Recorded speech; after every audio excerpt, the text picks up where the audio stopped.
الرحمن الرحیم۔ شرح سے مسلم کتاب الطہارہ، باب 94،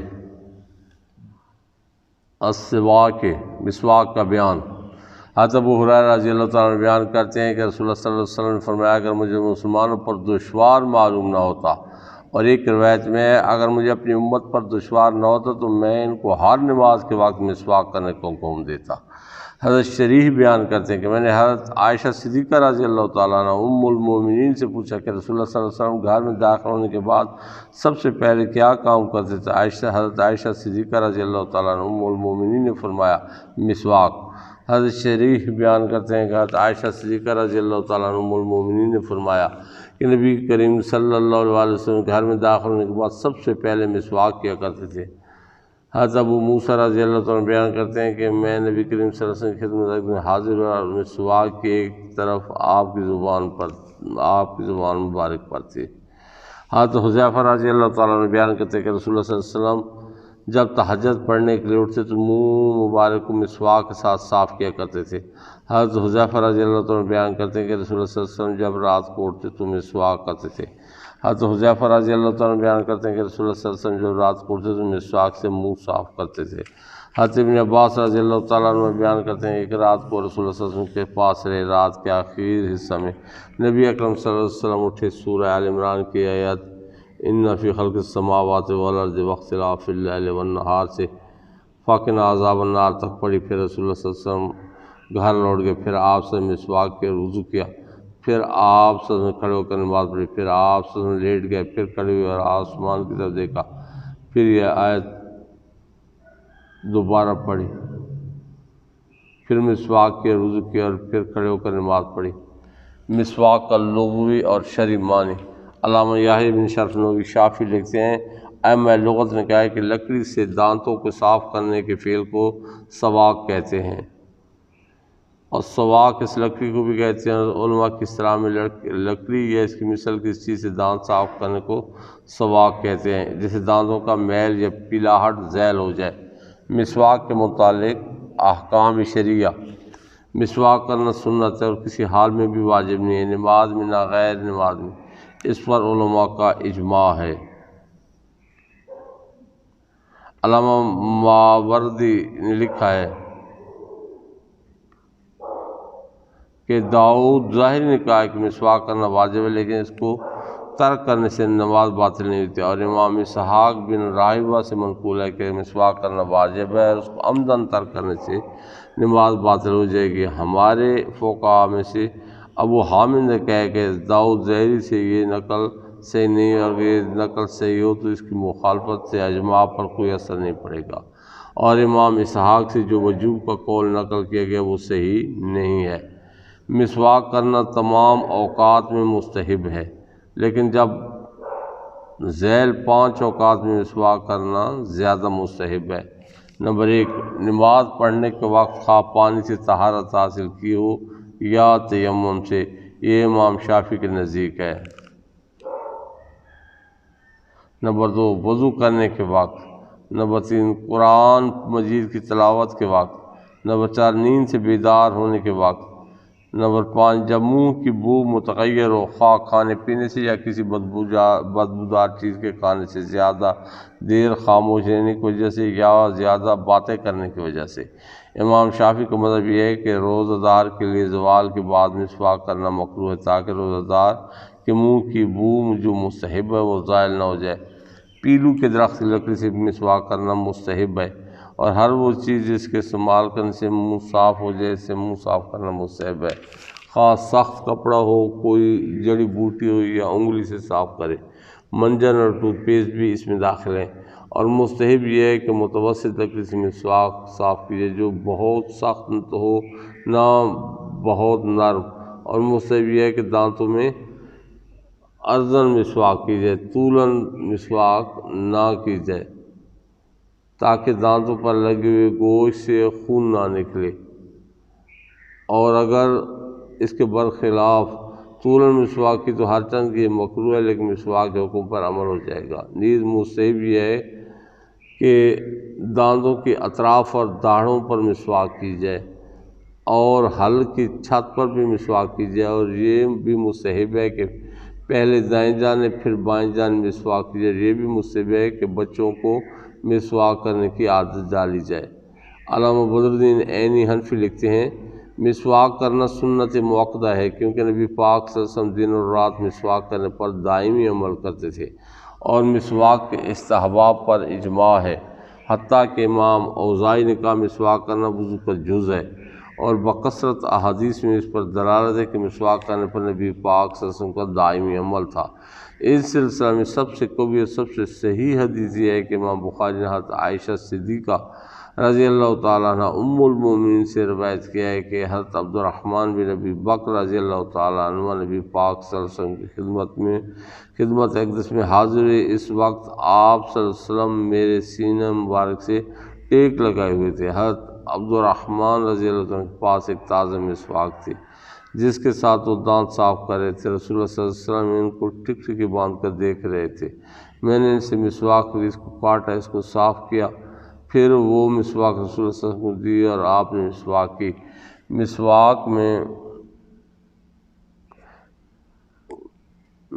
کی اس کو کاٹا، اس کا پھر مسواک رسول اللہ صلی اللہ علیہ وسلم کو دی۔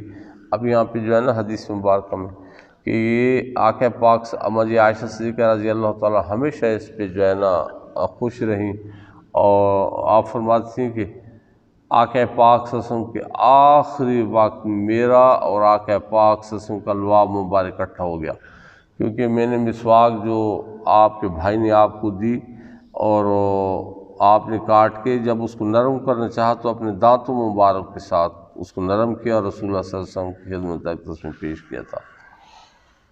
مسواک میں علماء کا اختلاف ہے، بعض نے کہا مسواک کرنا وضو کی سنت ہے، اور بعض نے کہا یہ نماز کی سنت ہے، اور بعض نے کہا یہ سنت دین ہے، یعنی شعائر اسلام سے ہے۔ یعنی قول زیادہ قوی ہے امام ابو حنیفہ سے منقول ہے، ہدایہ میں مذکور ہے کہ صحیح یہ ہے کہ مسواک کرنا مستحب ہے۔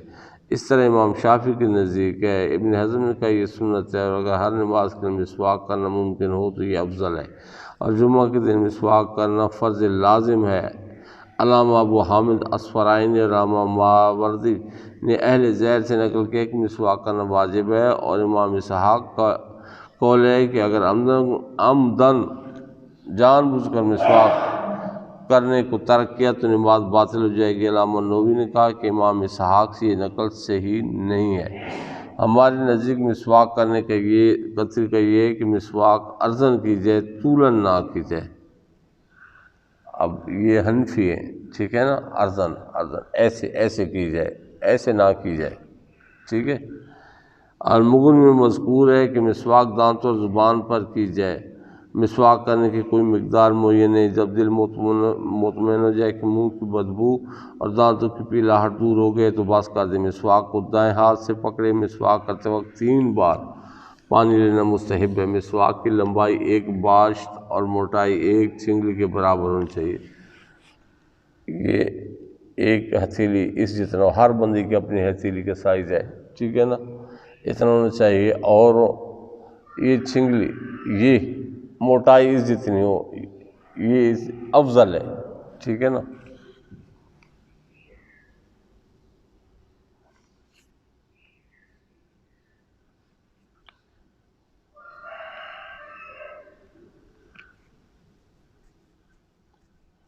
مستحب یہ ہے کہ پیلو کے درخت کی مسواک بنائی جائے، اور اگر وہ خشک ہو تو اس کو پانی میں بھگو کر نرم کر لیا جائے۔ محیط میں مذکور ہے کہ عورت کے لیے دنداسہ کرنا مسواک کے قائم مقام ہے، اور جب کسی کو مسواک میسر نہ ہو تو وہ انگلی سے دانت صاف کر لے۔ امام بیہقی حضرت انس رضی اللہ عنہ سے روایت کرتے ہیں کہ رسول اللہ صلی اللہ علیہ وسلم نے انگلیوں کو مسواک کرنے کے قائم مقام قرار دیا، اور امام بیہقی نے اس حدیث کو ضعیف قرار۔ مسواک کرنے کے فضائل بہت زیادہ ہیں۔ منجن اور ٹوتھ پیسٹ وغیرہ سے دانت صاف کرنا بھی مسواک کے حکم میں۔ امام بیہقی نے انگلیوں کو مسواک کے قائم مقام کرنے کے متعلق متعدد احادیث بیان کیا، اور یہ تمام احادیث ضعیف نہیں ہیں۔ امام بیہقی روایت کرتے ہیں، حضرت انس رضی اللہ عنہ بیان کرتے ہیں کہ نبی پاک صلی اللہ علیہ وسلم نے فرمایا انگلیاں مسواک کرنے سے کفایت کرتی ہیں۔ امام بیہقی لکھتے ہیں اس حدیث کی سند میں عبدالحکم القسملی البصری ہے، وہ حضرت انس بکر رضی اللہ عنہ سے منکر احادیث بیان کرتے ہیں، لیکن عیسیٰ بن شعیب نے ایک اور سند سے اس حدیث کو حضرت انس سے روایت کیا اور عقبہ بن مکرم نے اس حدیث کی مطابقت کی ہے۔ حضرت انس بن مالک رضی اللہ عنہ بیان کرتے ہیں کہ رسول اللہ صلی اللہ علیہ وسلم فرمایا انگلیوں مسواک کے قائم مقام ہے۔ امام بہقی ایک اور سند سے روایت کرتے ہیں، حضرت انس بن مالک رضی اللہ عنہ بیان کرتے ہیں کہ انصار کے قبیلہ بن عوف میں سے ایک شخص نے کہا یا رسول اللہ صلی اللہ علیہ وسلم آپ صلی اللہ علیہ وسلم نے مسواک کرنے کی ترغیب دی ہے، کیا اس کے علاوہ بھی کوئی چیز ہے؟ آپ سے فرمایا تمہارے وضو کے وقت تمہاری 2 انگلیاں مسواک ہیں جن کو تم اپنے دانتوں پر پھیرتے ہو، بغیر نیت کے کوئی عمل مقبول نہیں ہوتا، ثواب کی نیت کے بغیر کوئی اجر نہیں ہوتا۔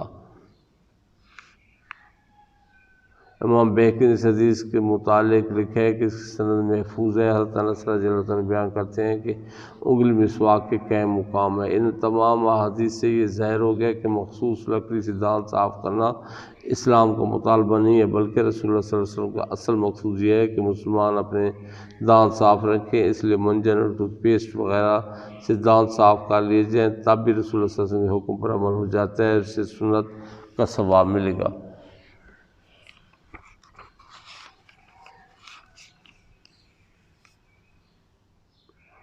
احکام شریعہ کا نبی صلی اللہ علیہ وسلم کی طرف محفوظ ہونا۔ حدیث نمبر 497 اگر مجھے اپنی امت پر دشوار نہ ہوتا تو میں ان کو ہر نماز کے وقت مسواک کرنے کا حکم دیتا۔ علامہ نووی لکھتے ہیں اس حدیث میں یہ دلیل ہے کہ مستحب کام کا حکم نہیں دیا جاتا، نیز اس حدیث میں یہ دلیل بھی ہے کہ جس چیز کے متعلق اللہ تعالیٰ کا حکم وارد نہ ہو اس میں نبی پاک صلی اللہ علیہ وسلم کے لیے اجتہاد کرنا جائز ہے۔ یہ اکثر اصحاب اصول اور جمہور فقہا کا مذہب اور یہی صحیح ہے۔ اس حدیث کی فقہ یہ ہے کہ نبی پاک صلی اللہ علیہ وسلم کو اگر امت پر دشوار نہ ہوتا تو آپ صلی اللہ علیہ وسلم امت پر مسواک کو واجب کر دیتے، اور یہ کہ اللہ تعالیٰ نے نبی پاک صلی اللہ علیہ وسلم کو یہ اختیار دیا ہے کہ آپ صلی اللہ علیہ وسلم جس چیز کو چاہے امت پر واجب کر دیں، جس چیز سے چاہے امت کو روک دیں۔ احکام شریعہ آپ کی طرف محفوظ ہیں، لیکن آپ کا احکام نافذ کرنا مشیت الہی کے تابع ہے۔ اللہ تعالیٰ بذات شارع ہے اور آپ بالتبع شارع ہیں۔ کتاب الطہارہ سے لے کر اس باب تک کی شرح بریڈ فورڈ برطانیہ میں لکھی گئی اور میں نے حضرت صاحبزادہ محمد حبیب الرحمن محبوبی بانی صف الاسلام بریڈ فورڈ کی لائبریری سے استفادہ کیا۔ میں 20 جولائی 1993 کو تبلیغی دورے پر برطانیہ گیا اور 22 ستمبر 1993 کو واپس پاکستان آ گیا۔ اچھا، یہ جو مسواک کا ہے، مسواک سنت مبارکہ بھی ہے اور مسواک کے کچھ فوائد بھی ہیں۔ مسواک کرنے جو دائمی مسواک کرنے والے ہوتے ہیں، جو منہ کی 70 بیماریاں ہیں ان سے وہ بندہ محفوظ رہتا ہے، جو پرماننٹ مسواک کرتا رہتا ہے۔ اور یاد رکھیں کہ مسواک کو کبھی منہ کی بیماری کے لیے نہیں استعمال کرنا، مسواک کو صرف سنت مبارکہ کے لیے استعمال کرنا کہ میرے آقا پاک صلی اللہ علیہ وسلم کی سنت ہے۔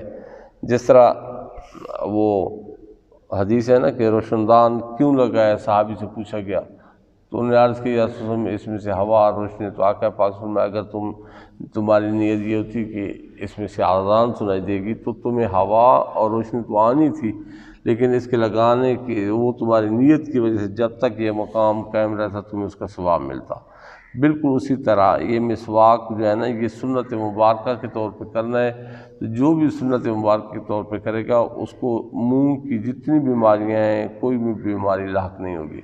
میرا اپنا ذاتی طور پہ بھی اس میں اپنا مشاہدہ ہے، اپنا تجربہ بھی ہے کہ جتنی بھی منہ کے میرے مسائل تھے صرف فقط اس مسواک کی وجہ سے اللہ تعالیٰ عز و جل نے ان کو ختم کر دیا۔ لیکن مسواک میں نے کبھی بھی اس لیے نہیں کیا کہ میرے منہ کی بیماریاں ختم ہو، صرف اس لیے کیا کہ میرے آقا پاک صلی اللہ علیہ وسلم کی سنت مبارک ہے۔ اور آپ لوگ بھی کوشش کریں کہ مسواک کو اپنی زندگی کا حصہ بنائیں، وضو کے ساتھ بھی اور بغیر وضو کے، اس کے ہٹ کے بھی، جب بھی کوئی آپ کو موقع ملے۔ میں سعودیہ میں نے دیکھا ہے، عمرہ پہ میں جب وہاں پہ جاتا ہوں تو وہاں پہ عربی اسی طرح چھوٹے چھوٹے ان کے پاس مسواک ہوتے ہیں، ویسے جو یہاں پہ ہمیں حکم ہے وہ تو ایک بالٹ ہے کہ ہاتھ جتنا ہونا چاہیے، لیکن ان کے پاس چھوٹے چھوٹے مسواک ہوتے ہیں، وہ مسجد نبی شریف میں بیٹھے ہوتے ہیں تب بھی مار رہے ہوتے ہیں۔